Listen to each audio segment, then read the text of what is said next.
call this a 5-hole burn, okay? And when we start loading everything full of dynamite, what we're gonna do is just load up that center hole here with dynamite. These 4 are gonna be empty, okay? And so then we're gonna load up all the other holes. And the reason for leaving them empty is when the dynamite starts going off, it all goes off one at a time. And so when this goes off, it's gonna break into these 4 holes, these 4 dummy holes there. And now you're gonna have a hole about that big, 7 foot deep, okay? Now you have something you can blast into, okay? If you don't have that hole to blast into, all these are gonna shoot out just like a gun, just straight out, okay? And so this is the most important, okay? You need to make that hole there, that cavity in there. And then these holes right around it, these are called reliever holes, okay? The reliever holes, they go off one at a time also. And by the time they all go off, now you're gonna have a large hole like that, 7 foot deep. Then you can hit your sides, your top, and then your bottom ones, so your last ones, okay? Okay, we have everything full of dynamite, okay? So what we're gonna do is get this little board, it's called a spitter board. And it's just to hold your fuses, okay? And each fuse is 12 foot long, and it burns a foot every 40 seconds, okay?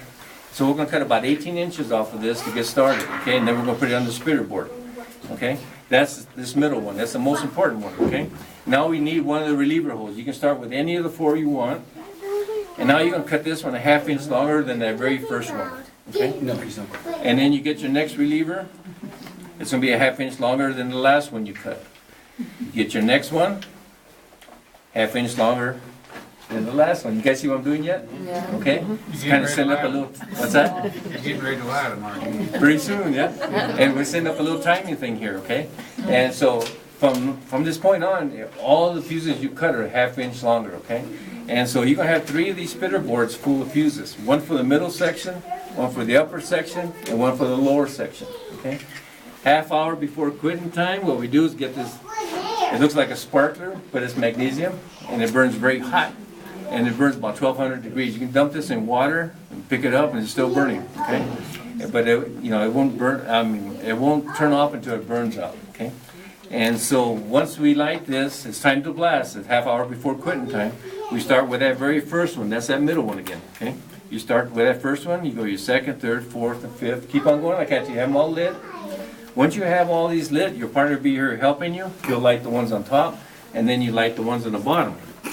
What we did back then, we actually broke these little boards and then just let all the fuses hang here, okay?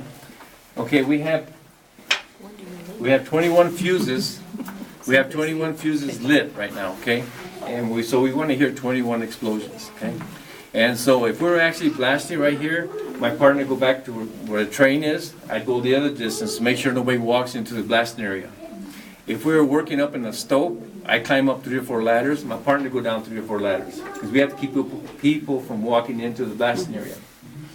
And then you start counting these as they go off. Okay, you have 21 fuses on. You want to hear 21 explosions. And so if you start counting them and you only hear 18 or 19 or 20 go off, it means some didn't go off for some reason. What do you do at that point? Run. Send your partner in. But anyway, what you do is you tell your shift boss that some didn't go off, and so the next shift when they come in, the first thing they're going to do is wet down everything for dust, get the bars and bar down all the loose rock to make it safe for them to work in here. Then they're going to put a large pulley here, and from the mucking machine, it's called a slusher. They run a cable through that pulley there, and large rakes will get here because there's 35, 40 ton of rock here. Start getting all this rock out, and this rock's going into your chute to be pulled out down below. And so once you find the area or the holes that didn't go off, what you do is scrape out all the dynamite out with this right here. This is called a copper scraper. Okay, you couldn't use metal because you didn't want to make sparks. Okay, so you use a copper scraper. You dig out the old dynamite, and if you had to blast again, you put fresh dynamite in there and blast it. Okay, you can pop it during the shift. Okay, but this is how we got it out. Okay, any questions? How often do you have a dud? It didn't happen very often, but I would say maybe 1 every 2 weeks, maybe, you know. Sometimes it wasn't even that. So it was pretty good. This is old school blasting. They had all the electronic stuff, or the electric fuses and stuff in the pit, but we didn't have it here. Okay. Cool. When do you start using the caps? What's that? When they start using the caps. The blasting caps? Yeah. Yeah, they, oh man, I think it was in the late thirties, I think they started, yeah. Yeah, in the late thirties. Okay?